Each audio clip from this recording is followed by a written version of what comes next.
ಎಲ್ಲರಿಗೂ ನಮಸ್ಕಾರ. ಥಟ್ ಅಂತ ಹೇಳಿ ಕ್ವಿಜ್ ಕಾರ್ಯಕ್ರಮಕ್ಕೆ ತಮಗೆಲ್ಲ ಸ್ವಾಗತ. ನಾನು ಕೆಲವು ಕವನಗಳ ಒಂದೆರಡು ಪದ್ಯಗಳನ್ನು ಓದ್ತೇನೆ. ಇದು ಯಾರನ್ನು ಕುರಿತು ಬರೆದದ್ದು ಸ್ವಲ್ಪ ಯೋಚನೆ ಮಾಡಿ ನೋಡಿ. ದೊಡ್ಡರಂಗೇಗೌಡರು ಬರೀತಾರೆ, ಘೋರ ಕತ್ತಲಲ್ಲಿ ದಾರಿ ತಪ್ಪಿರಲು ನೇರ ನೆರವಾದ ಧೀರ ಗೆಳೆಯನೇ ತೀರಿಸಲಿ ಋಣವನೆಂತು ನಿನ್ನ ನೆನವೇ ತಂಪು ಹೊತ್ತು. ಯಾರೂ ಆಸರೆಗೆ ಬರದ ಸಮಯದಲ್ಲಿ ತೋರಿ ಸ್ನೇಹವನು ಸಾರಿ ಪ್ರೀತಿಯನು ಹತ್ತಿರಾದ ನಿನ್ನ ಇರವ ನಾನಿಂದು ಮರೆಯಲೆಂದು. ದೀಪಾ ಸುಧೀರ್ ಕುಮಾರ್ ಬರೀತಾರೆ, ನೀವು ಹುಟ್ಟಿದ್ದೇ ಕನ್ನಡದ ಸೇವೆಗೆಂಬಂತಿದ್ದಿರಿ, ಹೃದಯವಿರುವುದೇ ಪ್ರೀತಿಸಲು ಎಂಬಷ್ಟು ಸರಳವಾಗಿ ದಾರಿ ಸಾಪುಗೊಳಿಸುತ್ತಾ ಹೋದಿರಿ, ನಾವು ನಿರಾತಂಕವಾಗಿ ಸಾಗಲು ಕಂದನಿ ಗುಣಿಸಿ ನೀರು ಕುಡಿದು ಮಲಗುವ ತಾಯಿಯಷ್ಟು ಸಹಜವಾಗಿ. ಇದು ದೀಪಾ ಅವರು ಬರೆದಂಥದ್ದು. ಯಲ್ಲಪ್ಪ ಟಿ ಬರೀತಾರೆ, ಸಾಲು ದೀಪಗಳ ಹಚ್ಚಿ ಕತ್ತಲಲ್ಲಿ ನಿಂತ ಸಂತ. ಎಷ್ಟು ಸೊಗಸಾಗಿದೆ ನೋಡಿ. ಸಾಲು ದೀಪಗಳ ಹಚ್ಚಿ ಕತ್ತಲಲ್ಲಿ ನಿಂತ ಸಂತ, ಸಾಲು ಗಿಡಗಳ ನೆಟ್ಟು ಫಲಪುಷ್ಪಗಳ ಬೆಳೆದ ವನಮಾಲಿ, ಕಾಡು ಹಕ್ಕಿಗಳಲ್ಲಿ ಮಿಡುಕುವ ಹಾಡುಗಳಿಗೆ ನಾದಗಳ ನಾದಿ ರಾಗಗಳ ಹಾಲೂಡಿಸಿದ ನಾದಲೋಲ, ಜೀತಗಾರನ ಮಗನ ಜಾತಕವತ್ತಿದ್ದಿ ಜಾತಿಹೀನನ ಮನೆಯ ಕತ್ತಲನ್ನು ತೊಳೆದ ಜ್ಯೋತಿ. ಯಾರು ಈ ವ್ಯಕ್ತಿ? ರಾಜು ಪಾರದರ್ಶಕ ಗಾಜು. ಕನ್ನಡದ ಹೆಸರಿನಲ್ಲಿ ಕನ್ನ ಕೊರೆಯುವ ಗೋಜು ಗದ್ದಲಗಳ ನಡುವೆ ದೃಷ್ಟಿ ದೋಷಗಳಿಂದ ಕಪಟ ವೇಷಗಳಿರದ ಭಾರೀ ಕನ್ನಡಿಗ, ಸ್ವೈರ ವೈರಗಳ ಹಳವಂಡವಿರದ ಗೆಳೆತನದ ತಿಳಿಹೊಂಡ ಅಂತ ಹೇಳ್ತಾರೆ. ಯಲ್ಲಪ್ಪ ಟಿ ಇನ್ನೊಂದು ಕಡೆ ಬರೀತಾರೆ, ಹೆಸರಿಗಷ್ಟೇ ರಾಜ, ರಾಜಾಧಿಕಾರಗಳನ್ನ ಒಲ್ಲ, ವಾಸಕ್ಕೊಂದು ನಿವಾಸವಿರಲು ಶ್ರೀವನಿತೆಯ ಧಿಕ್ಕರಿಸಿದ ಸದ್ಗೃಹಸ್ಥ ಶ್ರೀನಿವಾಸ. ಬಹುಶಃ ಗೊತ್ತಾಗಿರಬಹುದು ಅಂತ ಕಾಣುತ್ತೆ. ನಮ್ಮ ಶ್ರೀನಿವಾಸ ಮೇಷ್ಟ್ರು ಬಗ್ಗೆ ಬರೆದಂಥ ಒಂದು ಸೊಗಸಾದ ಪುಟ್ಟ ಪುಸ್ತಕ ನಮ್ಮ ಮೇಷ್ಟ್ರಿಗೆ. ಈ ಒಂದು ಪುಟ್ಟ ಪುಸ್ತಕದಲ್ಲಿ 27 ಕವಿತೆಗಳಿವೆ. ಚಿ ಶ್ರೀನಿವಾಸ ರಾಜು ಅವರು ಕನ್ನಡ ಪ್ರಾಧ್ಯಾಪಕರಾಗಿ ಹೆಚ್ಚು ಬರೀದೇ ಇದ್ದರೂ ಸಹ ಇವತ್ತು ಯಾರು ಸಾಹಿತ್ಯ ಕ್ಷೇತ್ರದಲ್ಲಿ ಹೆಸರನ್ನು ಮಾಡ್ತಾ ಇದ್ದಾರೋ ಅವರಲ್ಲಿ ಅನೇಕರನ್ನು ಬೆಳಕಿಗೆ ತಂದವರು ನಮ್ಮ ಶ್ರೀನಿವಾಸ ರಾಜು ಮೇಷ್ಟ್ರು ಅವರು ನನಗೂ ಸಹ ಒಂದು ಲೆಕ್ಕದಲ್ಲಿ ಗುರುಸ್ವರೂಪಿಗಳು. ನೇರವಾಗಿ ನನಗೆ ಪಾಠ ಹೇಳಿದವರಲ್ಲ, ಆದರೆ ಕವನ ಸ್ಪರ್ಧೆಗಳನ್ನು ಏರ್ಪಡಿಸಿ, ಲೇಖನಗಳ ಸ್ಪರ್ಧೆ ಏರ್ಪಡಿಸಿ, ನಮ್ಮಿಂದ ಬರಹಗಳನ್ನು ತರಿಸ್ಕೊಂಡು ಅದನ್ನು ತಿದ್ದಿ ತೀಡಿ ಬಹುಮಾನವನ್ನು ಕೊಟ್ಟು ಪ್ರೋತ್ಸಾಹ ನೀಡಿ ನೀನೂ ಬರೆಯಬಲ್ಲೆ, ಬರೀತಾ ಹೋಗು ಅನ್ನೋ ಧೈರ್ಯವನ್ನು ನೀಡಿ ಬೆನ್ನ ಹಿಂದೆ ನಿಂತು ಬೆನ್ನು ತಟ್ಟಿ ಮುಂದಕ್ಕೆ ಕಳಿಸಿದಂಥ ಮಹಾನುಭಾವರು ಶ್ರೀನಿವಾಸ ಮೇಷ್ಟ್ರು. ಚಿ ಶ್ರೀನಿವಾಸ ರಾಜು ಮೇಷ್ಟ್ರು ಎಷ್ಟು ಸರಳ ಇವರು ಅಂತ ಹೇಳ್ತಂದರೆ, ಆ ಒಂದು ದಿನ ಪುಸ್ತಕಗಳನ್ನು ಬಹುಮಾನ ರೂಪದಲ್ಲಿ ಪಡೆಯೋದಕ್ಕೆ ನನಗೆ ಸಾಧ್ಯವಾಗದೇ ಇದ್ದಾಗ ಮರುದಿನ ಬೆಳಿಗ್ಗೆ 6:30ಗೆ ನಮ್ಮ ಮನೆಗೆ ಬಂದು ಆರಾಮವಾಗಿ ಕೂತ್ಕೊಂಡು, ಪರವಾಗಿಲ್ಲ, ಚಿಂತೆ ಇಲ್ಲ, ತಗೊಳ್ಳಿ, ಇದು ನಿಮ್ಮ ಪುಸ್ತಕಗಳು, ಇನ್ನೂ ಚೆನ್ನಾಗಿ ಬರೀಬೇಕು ನೀವು ಅಂತ ಮನೆಗೆ ಬಂದು ಆಶೀರ್ವಾದ ಮಾಡಿ ಹೋದಂಥ ಪುಣ್ಯಾತ್ಮರು. ಹಾಗಾಗಿ ಇವರ ಬಗ್ಗೆ ಇವರ ಅಭಿಮಾನಿಗಳು, ಗೆಳೆಯರು, ಸಹೋದ್ಯೋಗಿಗಳು ಬರೆದಂಥ ಪುಟ್ಟ ಪುಸ್ತಕ. ಇಲ್ಲಿರೋ ಈ ಪುಟ್ಟ ಪುಸ್ತಕವನ್ನು ಓದ್ತಾ ಇತ್ತು ಅಂದರೆ ಶ್ರೀನಿವಾಸ ರಾಜು ಅವರು ನಿಜಕ್ಕೂ ಎಂತಹ ಮಹಾನುಭಾವರಾಗಿದ್ದರು ಅನ್ನೋದು ನಮಗೆ ಗೊತ್ತಾಗುತ್ತೆ. ಬಹಳ ಅಪರೂಪದ ಗೌರವ ಸಂದಿದೆ ರಾಜು ಮೇಷ್ಟ್ರಿಗೆ. ಕಾರ್ಯಕ್ರಮವನ್ನು ಆರಂಭಿಸ್ತಾ ಇದ್ದೇವೆ. ಸ್ಪರ್ಧಿಗಳ ಪರಿಚಯ. ಮೊದಲ ಸ್ಪರ್ಧಿ. ಎಲ್ಲರಿಗೂ ನನ್ನ ನಮಸ್ಕಾರಗಳು. ನನ್ನ ಹೆಸರು ಗೀತಾ ಅಕ್ಷಯ್ ಪಾಟೀಲ್. ನಾನು ಬೆಂಗಳೂರಿನ ಹೊರಮಾವುದಿಂದ ಬಂದಿದ್ದೇನೆ. ನನ್ನ ಮೂಲ ಸ್ಥಳ ತಾಳಿಕೋಟೆ. ನಾನು ವೃತ್ತಿಯಲ್ಲಿ ಸಾಫ್ಟ್ವೇರ್ ಇಂಜಿನಿಯರ್ ಆಗಿದ್ದೇನೆ. ನನ್ನ ಹವ್ಯಾಸಗಳು ಪುಸ್ತಕ ಓದುವುದು, ಗೀತೆಯನ್ನು ಕೇಳುವುದು. ಗೀತಾ ಅವರಿಗೆ ಸ್ವಾಗತವನ್ನು ಕೋರ್ತಾ ಇದ್ದೇವೆ ಮುಂದಿನ ಸ್ಪರ್ಧಿ. ಎಲ್ರಿಗೂ ನಮಸ್ಕಾರಗಳು. ನನ್ನ ಹೆಸರು ಪ್ರಫುಲ್. ನಾನು ಬೆಂಗಳೂರಿನ ವಿದ್ಯಾರಣ್ಯಪುರದಿಂದ ಬಂದಿದ್ದೇನೆ. ನಾನು ಏರೋನಾಟಿಕಲ್ ಇಂಜಿನಿಯರಿಂಗ್ ಗ್ರ್ಯಾಜುಯೇಟ್. ನನ್ನ ಹವ್ಯಾಸಗಳು ಏಕಪಾತ್ರ ಅಭಿನಯ ಮಾಡೋದು, ಹಾಡನ್ನು ಹಾಡೋದು ಹಾಗೂ ಕೀಬೋರ್ಡ್ನ ನುಡಿಸೋದು. ಪ್ರಫುಲ್ ಅವರಿಗೆ ಸ್ವಾಗತವನ್ನು ಕೋರ್ತಾ ಇದ್ದೇವೆ. ನಮ್ಮ ಮುಂದಿನ ಸ್ಪರ್ಧಿ. ಎಲ್ಲರಿಗೂ ನಮಸ್ಕಾರ. ನನ್ನ ಹೆಸರು ಕವನ ಬಿವಿ. ನಾನು ಹಾಸನ ಜಿಲ್ಲೆಯ ಬೇಲೂರು ತಾಲೂಕಿನಿಂದ ಬಂದಿದ್ದೇನೆ.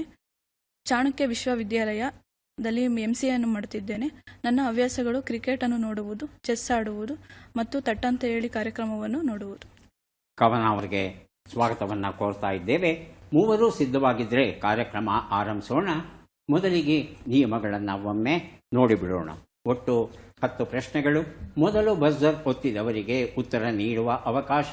ಪ್ರತಿ ಸರಿ ಉತ್ತರಕ್ಕೆ ಒಂದು ಪುಸ್ತಕ ಬಹುಮಾನ. ಆಯ್ಕೆಗಳು ಬರುವ ಮೊದಲೇ ಬಜರ್ ಒತ್ತಿ ಸರಿ ಉತ್ತರ ನೀಡಿದರೆ ಒಂದು ಪುಸ್ತಕ ಹೆಚ್ಚುವರಿ ಬಹುಮಾನವಾಗಿ ದೊರೆಯುತ್ತೆ. 100 ಅಂಕ ಗಳಿಸಿದವರಿಗೆ ಒಂದು ಪುಸ್ತಕವನ್ನು ಬಹುಮಾನವಾಗಿ ಕೊಡ್ತೇವೆ. ನಕಾರಾತ್ಮಕ ತಂತ್ರಗಳಿಗೆ ಅವಕಾಶವಿಲ್ಲ. ಇಂದಿನ ಕಾರ್ಯಕ್ರಮದ ಮೊದಲ ಪುಸ್ತಕ, ಮೊದಲ ಪ್ರಶ್ನೆಯನ್ನು ನೋಡೋಣ. ಸೃಜನಶೀಲತೆ ಮತ್ತು ರೂಪಾಂತರ, ಡಾಕ್ಟರ್ NM ಗಿರಿಜಾಪತಿ ಬರೆದಂಥ ಪುಸ್ತಕ ಇದು. ಪ್ರಶ್ನೆ: ಉಪನಿಷತ್ತುಗಳು ಎಂದರೆ ಏನು? ಆಯ್ಕೆಗಳನ್ನು ನೋಡೋಣ. ಹಿಂದೂ ಸಾಮಾಜಿಕ ಗ್ರಂಥಗಳು. ಹೇಳಿ ಕವನ. ಹಿಂದೂ ಸಾಮಾಜಿಕ ಗ್ರಂಥಗಳು. ಆಯ್ಕೆ 2 ಹಿಂದೂ ಕಾನೂನು ಗ್ರಂಥಗಳು. ಆಯ್ಕೆ 3 ಹಿಂದೂ ಧಾರ್ಮಿಕ ಗ್ರಂಥಗಳು. ಹೇಳಿ ಗೀತಾ. ಹಿಂದೂ ಧಾರ್ಮಿಕ ಗ್ರಂಥಗಳು. ಧಾರ್ಮಿಕ ಗ್ರಂಥಗಳು. ಆಯ್ಕೆ 3 ಪ್ರಫುಲ್. ಹಿಂದೂ ಕಾನೂನು ಗ್ರಂಥಗಳು. ಹಿಂದೂ ರಾಜಕೀಯ ಗ್ರಂಥಗಳು. ಉತ್ತರವನ್ನು ನೋಡೋಣ. ಹಿಂದೂ ಧಾರ್ಮಿಕ ಗ್ರಂಥಗಳು ಅನ್ನೋದು ಸರಿಯಾದ ಉತ್ತರ ಆಗಿತ್ತು. ಈ ಉತ್ತರವನ್ನು ಕೊಟ್ಟದ್ದು ಗೀತಾ ಅವರಲ್ವಾ? ಗೀತಾ ಅವರಿಗೆ ಸೃಜನ ಈ ಒಂದು ಪುಸ್ತಕವನ್ನು ಕೊಟ್ಟಿದ್ದೇವೆ. ವೇದಗಳ ನಂತರ ಉಪನಿಷತ್ತಿನ ಕಾಲ ಆರಂಭವಾಗುತ್ತೆ. ಕ್ರಿಸ್ತಪೂರ್ವ 1000 ಆಸುಪಾಸಲ್ಲಿ ಆರಂಭವಾದಂಥ ಉಪನಿಷತ್ ಯುಗ ಕ್ರಿಸ್ತಶಕ 15ನೇ ಶತಮಾನದವರೆಗೂ ಮುಂದುವರಿಯುತ್ತೆ. ನಂಬಿಕೆಯ ಪ್ರಕಾರ 108 ಉಪನಿಷತ್ತುಗಳು ಇವೆ ಅಂತ ಹೇಳ್ತಾರೆ. ಆದರೆ ವಾಸ್ತವದಲ್ಲಿ ಮೊದಲ 10 ಉಪನಿಷತ್ತುಗಳು ಏನಿವೆ ಅವು ಮಾತ್ರ ಬಹಳ ಮುಖ್ಯವಾದದ್ದು ಅಂತ ಬಹಳಷ್ಟು ತಜ್ಞರು, ಈ ಕ್ಷೇತ್ರದ ತಜ್ಞರು ಒಪ್ಪಿರುವಂಥ ವಿಚಾರ. ಮುಂದಿನ ಪುಸ್ತಕ ವೇಷ ಕಥಾ ಸಂಕಲನ. ವಿಶ್ವನಾಥ್ N ನೇರಳಕಟ್ಟೆ ಇದನ್ನು ಬರೆದಿದ್ದಾರೆ. ಪ್ರಶ್ನೆ: ಭಾರತದಲ್ಲಿ ಮೂರ್ತಿ ಪೂಜೆಯು ಯಾವ ಕಾಲಘಟ್ಟದಲ್ಲಿ ಪ್ರಬಲವಾಯಿತು? ಆಯ್ಕೆಗಳನ್ನು ನೋಡೋಣ. ಮಹಾಜನಪದ ಕಾಲ ಕ್ರಿಸ್ತಪೂರ್ವ 1500ರಿಂದ ಕ್ರಿಸ್ತಪೂರ್ವ 200. ಶುಂಗರ ಕಾಲ ಕ್ರಿಸ್ತಪೂರ್ವ 181ರಿಂದ ಕ್ರಿಸ್ತಪೂರ್ವ 71. ಮೌರ್ಯರ ಕಾಲ ಕ್ರಿಸ್ತಪೂರ್ವ 324ರಿಂದ ಕ್ರಿಸ್ತಪೂರ್ವ 187. ಮೊದಲಿಗೆ ಕವನ, ಆನಂತರ ಪ್ರಫುಲ್. ಆಯ್ಕೆ 2. ಆಯ್ಕೆ 2 ಪ್ರಫುಲ್. ಆಯ್ಕೆ 3. ಆಯ್ಕೆ 3. ಆಯ್ಕೆ 4 ಗುಪ್ತರ ಕಾಲ ಕ್ರಿಸ್ತಶಕ 300ರಿಂದ ಕ್ರಿಸ್ತಶಕ 800. ಉತ್ತರವನ್ನು ನೋಡೋಣ. ಗುಪ್ತರ ಕಾಲ ಸರಿಯಾದ ಉತ್ತರ ಆಗಿತ್ತು. ಮೂರ್ತಿ ಪೂಜೆ ಅನ್ನೋದು ಸಿಂಧೂ ಸರಸ್ವತಿ ಸಂಸ್ಕೃತಿಯಲ್ಲೇ ನಾವು ನೋಡಬಹುದು. ಆದರೆ ಅದು ಪ್ರಧಾನ ಪೂಜಾ ವಿಧಾನ ಆಗಿರಲಿಲ್ಲ. ಈ ಪುರಾಣಗಳ ಯುಗ ಆರಂಭವಾಗುತ್ತಲ್ಲ, ಮೊದಲ ಪುರಾಣ ಕ್ರಿಸ್ತಶಕ 250ರಿಂದ ಹಿಡಿದು 500ರ ನಡುವೆ ಆರಂಭವಾಗಿರಬೇಕು ಅಂತ ಹೇಳ್ತಾರೆ.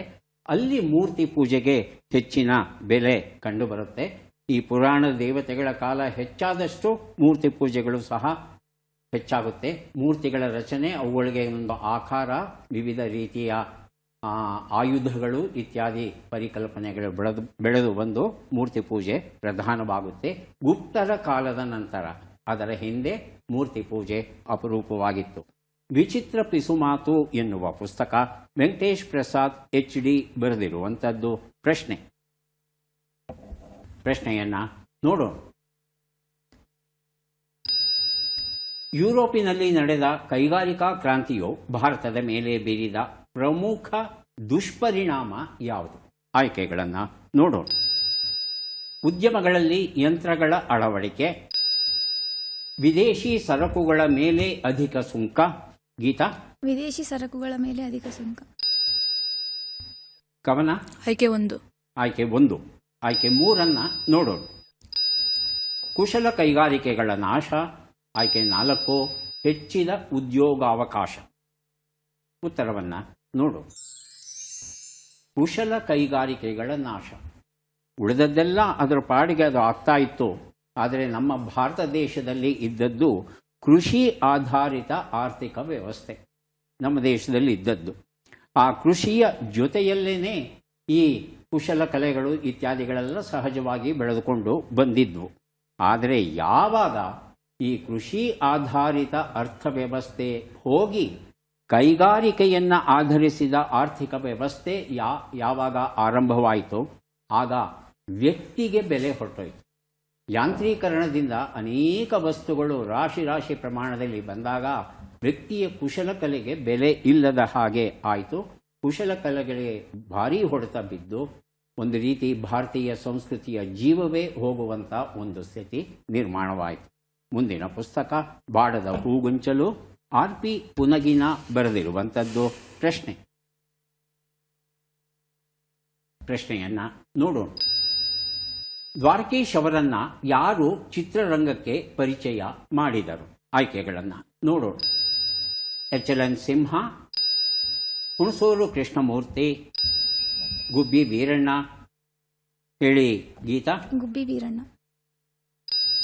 ಗುಬ್ಬಿ ವೀರಣ್ಣ ಅಂತ ಹೇಳ್ತಾ ಇದ್ದಾರೆ. ಆಯ್ಕೆ 4 ನೋಡೋಣ. ಗೀತಪ್ರಿಯ. ಹೇಳಿ ಪ್ರಫುಲ್. ಗೀತಪ್ರಿಯ. ಉತ್ತರವನ್ನು ನೋಡೋಣ. ಆದರೆ ಸರಿಯಾದ ಉತ್ತರ ಹುಣಸೂರು ಕೃಷ್ಣಮೂರ್ತಿ. 1964ರಲ್ಲಿ ವೀರ ಸಂಕಲ್ಪ ಅನ್ನೋ ಚಿತ್ರವನ್ನು ನಿರ್ದೇಶಿಸ್ತಾರೆ ಹುಣಸೂರು ಕೃಷ್ಣಮೂರ್ತಿ ಅವರು. ಆ ಒಂದು ಚಿತ್ರದಲ್ಲಿ ಪಾತ್ರ ವಹಿಸ್ತಾರೆ ದ್ವಾರಕೀಶ್ ಅವರು. ಆದರೆ ಅವರು ಏನು ಆಟೋ ಸ್ಪೇರ್ ಪಾರ್ಟ್ಸ್ ಅಂಗಡಿಯನ್ನು ಆರಂಭಿಸಿರ್ತಾರೆ, ಅಂಗಡಿಯನ್ನೇ ಮುಚ್ಚಿಬಿಟ್ಟು ಅವರು ಚಿತ್ರರಂಗಕ್ಕೆ ಬಂದು ಸೇರ್ಕೋತಾರೆ. ತಾಳಿಕೋಟೆ ಯುದ್ಧ ನಡೆದಿದೆ. ವಿಜಯನಗರ ಸಾಮ್ರಾಜ್ಯಕ್ಕೆ ಸಂಬಂಧಪಟ್ಟಂಥ ಕಥೆ ಇದು. ತಾಳಿಕೋಟ ಯುದ್ಧ ಮುಗಿದಿದೆ. ಅರಿವೀಡು ಸಂಸ್ಥಾನದಲ್ಲಿ ವೆಂಕಟಪತಿ ರಾಯ ರಾಜ್ಯವಾಳ್ತಾ ಇರ್ತಾನೆ. ಆತನ ಹತ್ತಿರ ಒಬ್ಬ ಸೇನಾನಿ ಲಕ್ಷ್ಮಣ ನಾಯಕ ಅಥವಾ ಎಚ್ಚಮ ನಾಯಕ ಅಂತ. ಐತಿಹಾಸಿಕವಾಗಿ ಎಚ್ಚಮ ನಾಯಕನ ಅಸ್ತಿತ್ವಕ್ಕೆ ಅಷ್ಟು ಆಧಾರ ಸಿಗದೇ ಇದ್ದರೂ ಜಾನಪದ ಕಥೆಯಲ್ಲಿ ವಿಜೃಂಭಿಸ್ತಾನೆ. ಈತ ಹೇಗೆ ಹೋರಾಡ್ತಾನೆ ಅನ್ನೋದು ಬಹಳ ರೋಚಕವಾದಂಥ ಒಂದು ಕಥೆ. ಆ ಕಥೆಯನ್ನು ಅವರು ನಿರ್ದೇಶಿಸ್ತಾರೆ ಮತ್ತು ಎಚ್ಚಮ ನಾಯಕನ ಪಾತ್ರವನ್ನೂ ವಹಿಸ್ತಾರೆ ಹುಣಸೂರು ಕೃಷ್ಣಮೂರ್ತಿ ಅವರು. ಆ ಚಿತ್ರದ ಮೂಲಕ ದ್ವಾರಕೀಶ್ ಅವರು ಮತ್ತು ವಾಣಿಶ್ರೀ ಅವರು ಮೊದಲ ಬಾರಿಗೆ ಚಿತ್ರರಂಗವನ್ನು ಪ್ರವೇಶ ಮಾಡ್ತಾರೆ. ಮುಂದಿನ ಪುಸ್ತಕ ಮತ್ತು ಪ್ರಶ್ನೆ ಹಾರುವ ಹಕ್ಕಿ, ಕವನ ಸಂಕಲನ, ಶಕುಂತಲಾ ಶ್ರೀನಿವಾಸ್ ಬರೆದಿರುವಂಥದ್ದು ನಮ್ಮ ಪ್ರಶ್ನೆ. ಬಿಟ್ಟ ಅಕ್ಷರಗಳನ್ನು ತುಂಬಿ. ಬೆ, ದ, ಮೇ, ತೇ, ಮೋ. ಬಜರ್ ಒತ್ತಿದ್ದಾರೆ ಗೀತಾ. ಬೆಟ್ಟದ ಮೇಲೆ ತೇಲುವ ಮೋಡ. ಬೆಟ್ಟದ ಮೇಲೆ ತೇಲುವ ಮೋಡ ಅಂತ ಹೇಳ್ತಾ ಇದ್ದಾರೆ. ಹೌದಾ? ನೋಡೋಣ. ಬೆಟ್ಟದ ಮೇಲೆ ತೇಲುವ ಮೋಡ ಉತ್ತರ ಸರಿಯಾಗಿದೆ. ಹಾರುವ ಹಕ್ಕಿ ಕವನ ಸಂಕಲನ ಗೀತಾ ಅವರಿಗೆ ಕೊಟ್ಟಿದ್ದೇನೆ. ನಕ್ಷತ್ರ ಕುಸುಮಗಳು ಎನ್ನುವ ಹನಿಗವನಗಳ ಪುಸ್ತಕ KA ಸುಜಾತಾ ಗುಪ್ತಾ ಇದನ್ನು ಬರೆದಿದ್ದಾರೆ. ಪ್ರಶ್ನೆ: ಈ ಕೆಳಗಿನ ಲೆಕ್ಕಗಳನ್ನು ಪೂರ್ಣಗೊಳಿಸಿ ಉತ್ತರಗಳನ್ನೆಲ್ಲ ಕೂಡಿ ಅಂತಿಮ ಉತ್ತರವನ್ನು ನೀಡಿ. ಲೆಕ್ಕಗಳು ಈಗ ಬಂದಿವೆ. 66 ಕೂಡು 36, 73 ಕಳೆ 45, 25 ಗುಣಿಸು 9, 136 ಭಾಗಿಸು 8.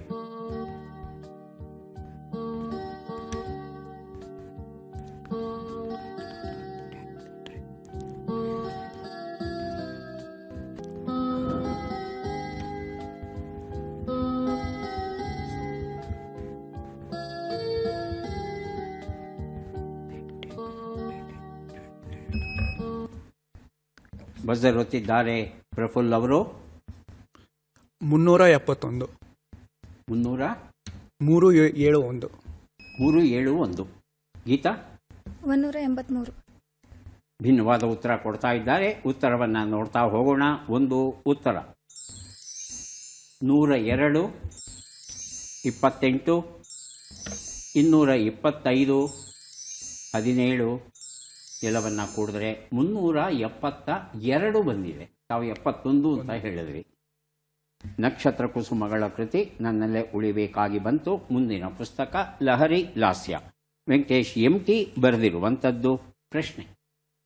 ಪ್ರಶ್ನೆಯನ್ನು ನೋಡೋಣ. ಈ ಹೂವಿನ ತವರು ಯಾವುದು? ಆಯ್ಕೆಗಳನ್ನು ನೋಡೋಣ.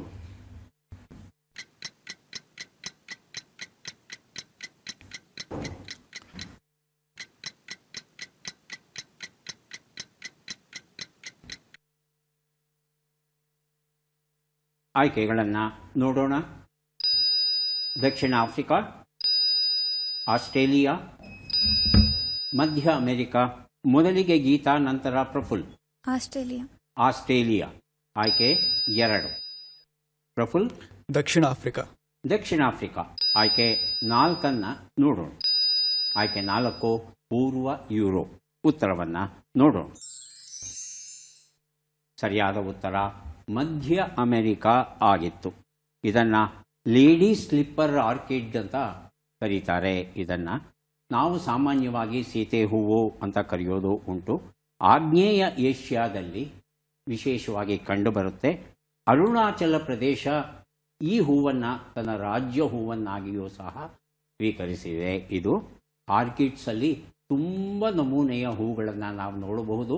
ನೋಡೋದಕ್ಕೆ ಅದು ಹೂವಿನ ಹಾಗೇ ಕಾಣೋಲ್ಲ, ಕೀಟ ಇದ್ದ ಹಾಗೆ ಕಾಣುತ್ತೆ ಈ ಹೂಗಳು. ಮುಂದಿನ ಪುಸ್ತಕ ಮತ್ತು ಪ್ರಶ್ನೆಯನ್ನು ನೋಡೋಣ. ಮಾವಳ್ಳಿ ಐತಿಹ್ಯಗಳು ಸ್ಮರಣ ಸಂಚಿಕೆ. ನಮ್ಮ ಪ್ರಶ್ನೆ ಈಗ ಬಂತು. ಪ್ರಶ್ನೆಯನ್ನು ನೋಡೋಣ. ಈ ಅಕ್ಷರಗಳನ್ನು ಸರಿಯಾಗಿ ಜೋಡಿಸಿ. ಅಕ್ಷರಗಳು ಅ, ನಿ, ಜಿ, ತ್ಯ, ತ, ಯೋ, ನಂ, ನಿ.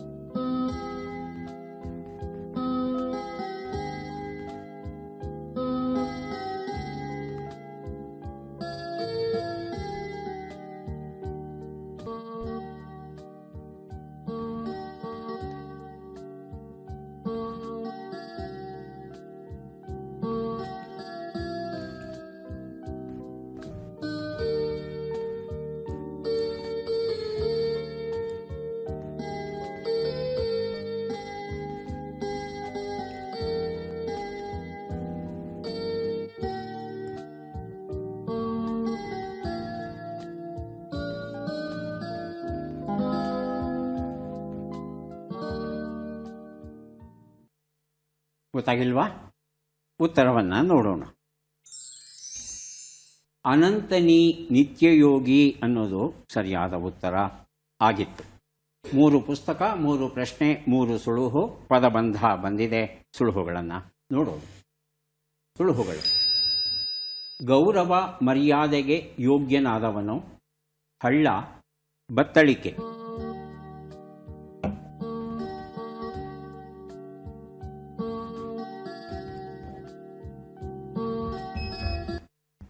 ಪ್ರಫುಲ್ ಬಜರ್ ಒತ್ತಿದ್ದಾರೆ.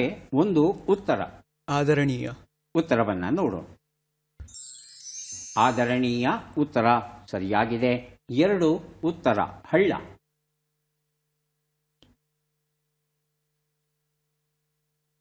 ಗೀತಾ, ಕವನ ತಾವು ಪ್ರಯತ್ನಿಸಬಹುದು. ಮಧ್ಯದ ಅಕ್ಷರ ದ, ಹಳ್ಳ ಎನ್ನುವ ಅರ್ಥವನ್ನು ಕೊಡುವ 3 ಅಕ್ಷರದ ಶಬ್ದ. ಉತ್ತರವನ್ನು ನೋಡೋಣ. ಕಂದರ. 3 ಉತ್ತರ. ಯಾರು ಬೇಕಾದರೂ ಬಜರ್ ಒತ್ತಬಹುದು. ಬತ್ತಳಿಕೆ, ಬಾಣಗಳನ್ನು ಇಟ್ಟುಕೊಳ್ಳುವಂತಹ ಸಾಧನ ಬತ್ತಳಿಕೆ ಅಂತ ಕರೀತೇವೆ. ಉತ್ತರವನ್ನು ನೋಡೋಣ. ತೂಣೀರ ಅಂತ ಕರೀತಾರೆ. ಸರಿಯಾದ ಉತ್ತರ ಆಗಿತ್ತು. 1 ಉತ್ತರ ಕೊಟ್ಟಿದ್ದಾರೆ ಪ್ರಫುಲ್ ಅವರು. ಅಂತರಂಗ ಭಾವಭೃಂಗ ಮಗ್ಗೆ ರಾಜೇಗೌಡ ಬರೆದಂಥ ಪುಸ್ತಕ ಕೊಟ್ಟಿದ್ದೇನೆ. ಈಗ ಬಂದಿದ್ದೇವೆ ಚಟ್ಪಟ್ ಕುರ್ಲಿಗೆ. ಮೊದಲ ಅವಕಾಶ ಗೀತಾ ಅವರಿಗೆ ದೊರೀತಾ ಇದೆ. ಹದ್ದು ಮೀರು ಎನ್ನುವ ನುಡಿಗಟ್ಟಿನ ಅರ್ಥವೇನು? ಅಂಕೆ ಮೀರು, ಶಂಕೆ ಮೀರು. ಅಂಕೆ ಮೀರು. ಮುಂದಿನ ಪ್ರಶ್ನೆ. ಸ್ವಚ್ಛಗೊಳಿಸು, ಶುದ್ಧಗೊಳಿಸು ಎಂಬ ಅರ್ಥವನ್ನು ಕೊಡುವ ಶಬ್ದ ಯಾವುದು? ತೊಳೆ. ತೊಳೆ, ತೊಳ್ಳೆ. ತೊಳೆ. ಮುಂದಿನ ಪ್ರಶ್ನೆ. ಸೀತಾಪಹರಣ ರಾವಣನಿಂದ ಆಯಿತು ಎಂದು ಯಾವ ರಾಕ್ಷಸನು ರಾಮನಿಗೆ ಹೇಳಿದನು? ಕಬಂಧ, ಮಾರೀಚ. ಮಾರೀಚ. ಮುಂದಿನ ಪ್ರಶ್ನೆ. ಈ ಗಾದೆಯನ್ನು ಪೂರ್ಣಗೊಳಿಸಿ. ಹುಣಸೆ ಮರ ಮುಪ್ಪಾದರೂ. ಮುಂದಿನ ಪ್ರಶ್ನೆ. ಈ ಒಗಟನ್ನು ಬಿಡಿಸಿ. ಚಿಂತೆಯಿಲ್ಲದ ಪುರುಷ. ಉತ್ತರವನ್ನು ನೋಡ್ತಾ ಹೋಗೋಣ. 1 ಉತ್ತರ ಹದ್ದು ಮೀರು, ಅಂಕೆ ಮೀರು, ಉತ್ತರ ಸರಿಯಾಗಿದೆ. 2 ಉತ್ತರ ಸ್ವಚ್ಛಗೊಳಿಸು, ಶುದ್ಧಗೊಳಿಸು, ತೊಳೆ ಸರಿಯಾಗಿದೆ. 3 ಉತ್ತರ ಕಬಂಧ ಈ ಮಾತನ್ನು ಹೇಳ್ತಾನೆ. 4ನೇ ಪ್ರಶ್ನೆಗೆ ಉತ್ತರ ಹುಣಸೆ ಮರ ಮುಪ್ಪಾದರೂ ಅದರ ಹುಳಿ ಮುಪ್ಪಲ್ಲ. 5ನೇ ಪ್ರಶ್ನೆಗೆ ಉತ್ತರ ಚಿಂತೆಯಿಲ್ಲದ ಪುರುಷ ಅಂದರೆ ಸತ್ತವನು. ಅಂದರೆ ಬದುಕಿರುವ ಎಲ್ಲ ಮನುಷ್ಯರಿಗೂ ಒಂದಲ್ಲ ಒಂದು ರೀತಿಯ ಚಿಂತೆ ಇದ್ದೇ ಇರುತ್ತೆ ಅನ್ನೋದು ನಮ್ಮ ಜಾನಪದ ಕವಿಯ ಅನಿಸಿಕೆ. 2 ಪ್ರಶ್ನೆಗಳಿಗೆ ತಾವು ಸರಿಯಾದ ಉತ್ತರ ಕೊಟ್ಟಿದ್ದೀರಿ. 2 ಪುಸ್ತಕಗಳನ್ನು ತಮಗೆ ಕೊಡ್ತಾ ಇದ್ದೇವೆ. ಈಗ ಪ್ರಫುಲ್ ಅವರಿಗೆ ಅವಕಾಶ ಬರ್ತಾ ಇದೆ. ಸಿದ್ಧವಾಗಿದ್ದೀರಿ ಅಲ್ವಾ? ಮೊದಲ ಪ್ರಶ್ನೆ. ಹನುಮಂತನ ಬಾಲ ಎನ್ನುವ ನುಡಿಗಟ್ಟಿನ ಅರ್ಥವೇನು? ಉದ್ದ ಸಾಲು, ಗಿಡ್ಡ ಸಾಲು. ಉದ್ದ ಸಾಲು. ಮುಂದಿನ ಪ್ರಶ್ನೆ. ತಕ್ಕಡಿ, ತ್ರಾಸು ಎಂಬ ಅರ್ಥವನ್ನು ಕೊಡುವ ಶಬ್ದ ಯಾವುದು? ತೊಲ, ತೊಲೆ. ತೊಲ. ಮುಂದಿನ ಪ್ರಶ್ನೆ. ಕಬಂಧನ ತೋಳು ಯೋಜನದಷ್ಟು ಬೆಳೆಯಲಿ ಎಂದು ಯಾರು ವರವನ್ನು ನೀಡಿದರು? ಇಂದ್ರ, ವರುಣ. ಇಂದ್ರ. ಮುಂದಿನ ಪ್ರಶ್ನೆ. ಈ ಗಾದೆಯನ್ನು ಪೂರ್ಣಗೊಳಿಸಿ. ಹಿತವಿಲ್ಲದ ಗಂಡ. ಮುಂದಿನ ಪ್ರಶ್ನೆ. ಈ ಒಗಟನ್ನು ಬಿಡಿಸಿ. ನೀರಲ್ಲಿ ನಡೆಯುವುದು ಮೃಗ ತಾನಲ್ಲ, ಪಾದ ನೆನೆಸದೆ ದಡವನ್ನ ಸೇರಿಸುತ್ತದೆಯಲ್ಲ.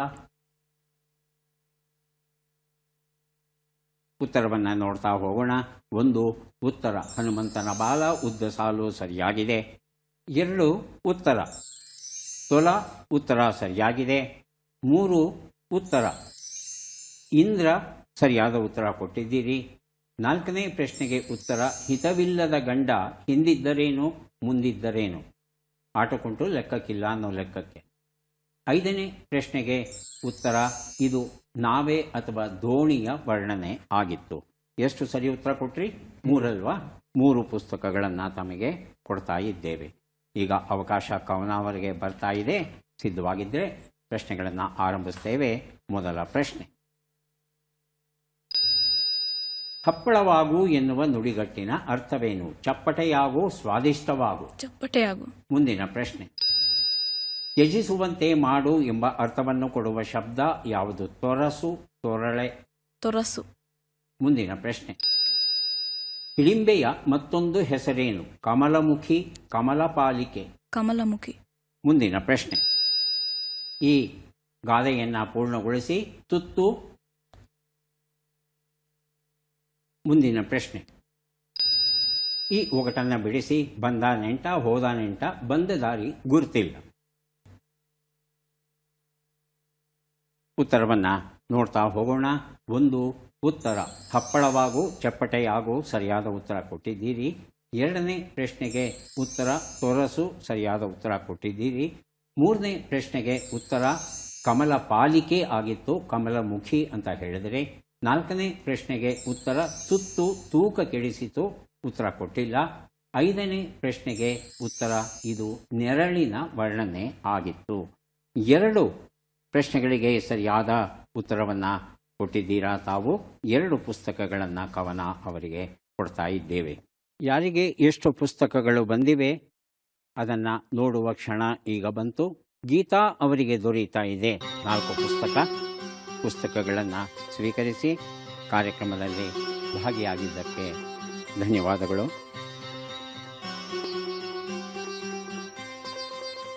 ಪ್ರಫುಲ್ ಅವರಿಗೂ 4 ಪುಸ್ತಕ ಸಿಗ್ತಾ ಇದೆ, ಸ್ವೀಕರಿಸಿ ಅಭಿನಂದನೆಗಳು. ಕವನ ಅವರಿಗೆ 2 ಪುಸ್ತಕ ಸಿಗ್ತಾ ಇದೆ, ಸ್ವೀಕರಿಸಿ ಅಭಿನಂದನೆ.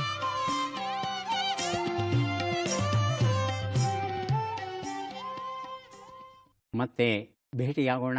ನಮಸ್ಕಾರ.